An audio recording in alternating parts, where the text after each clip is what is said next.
5, 4, 3, 2, 1.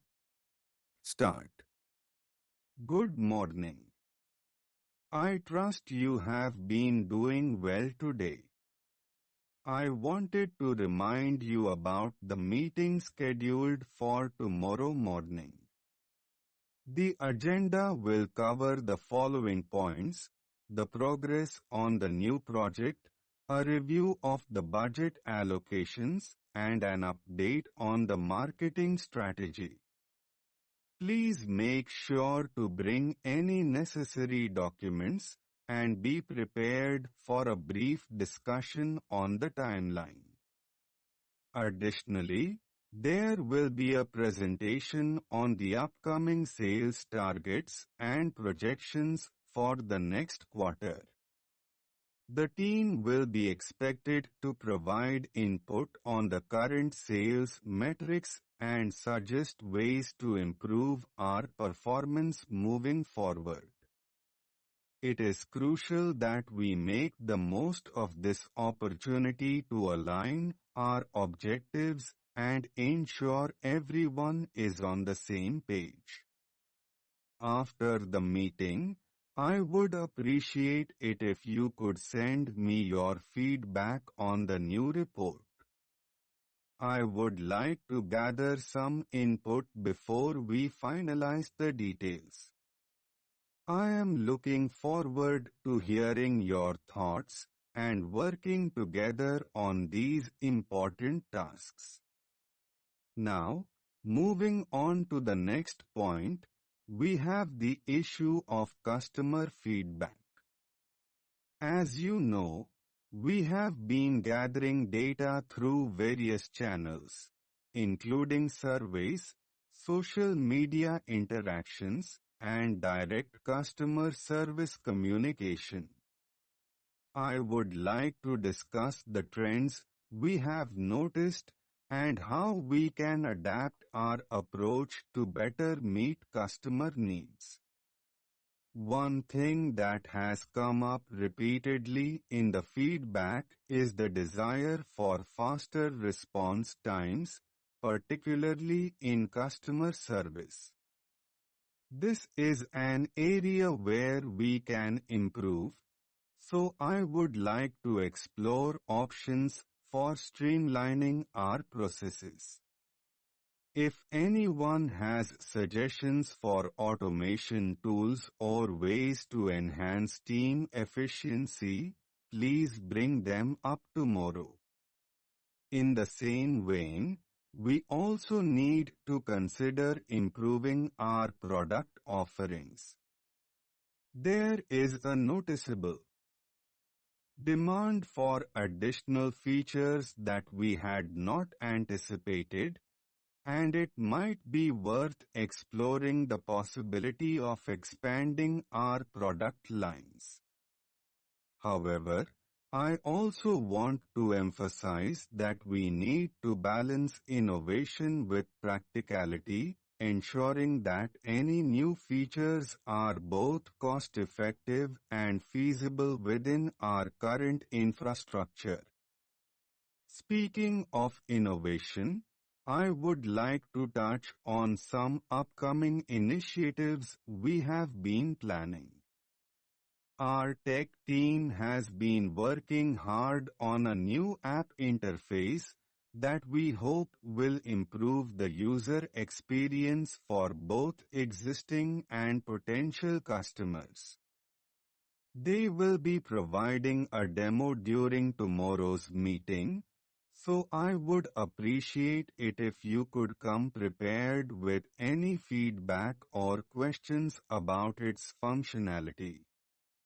On the subject of app development, we should also be mindful of the competitive landscape. There have been some interesting moves from our competitors recently, and it is important that we stay ahead of the curve. We will be discussing the latest market trends and how we can strategically position ourselves for success in the coming months. Additionally, there has been some talk about expanding into international markets. This is an exciting opportunity, but it also comes with its own set of challenges. We will need to consider factors such as localization, cultural differences, and potential regulatory hurdles. I would like to hear your thoughts on whether this is something we should prioritize and how we can approach it effectively. Now, I want to shift gears slightly and talk about our internal processes. Over the past few weeks, there have been some delays in project timelines that have raised concerns. I believe we need to have an honest discussion about our workflow, communication, and resource allocation.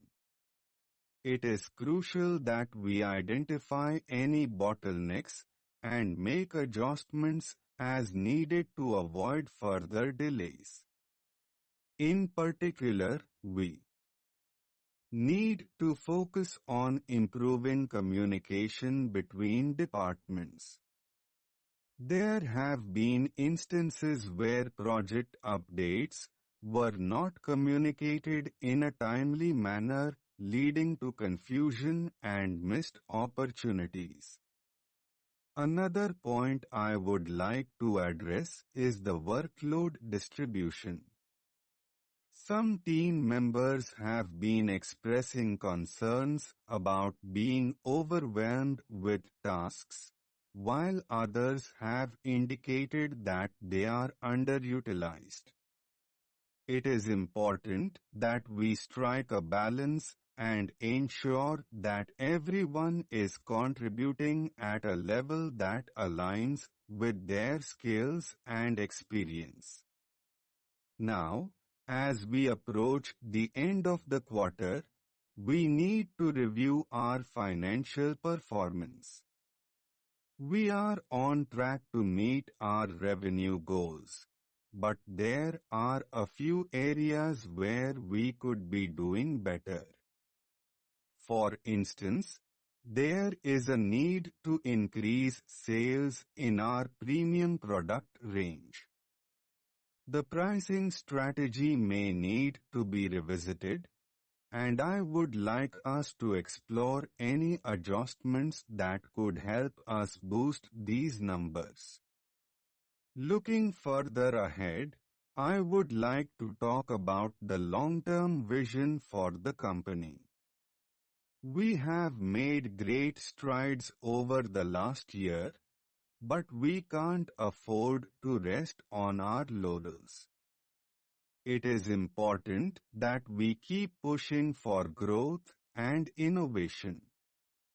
I would like to open up the floor for suggestions on where we should focus our efforts in the next few years. Whether it is expanding into new markets, improving our technology, or enhancing our customer service, your input will be invaluable as we start to lay out our strategy for the future. In the meantime, please make sure to submit your performance reviews by the end of the week. It is an important part of our ongoing efforts to support your professional development and ensure that we are all aligned on the goals we are working toward. I will be reviewing each one personally and look forward to having one-on-one discussions about your progress. Finally, I would like to remind you all to stay focused on the tasks at hand. We are entering a critical period, and it is essential that we maintain a high level of productivity and collaboration. Keep up the great work, and don't hesitate to reach out if you have any questions or concerns in the meantime. I am looking forward to our continued success and working together to achieve our objectives. Stop.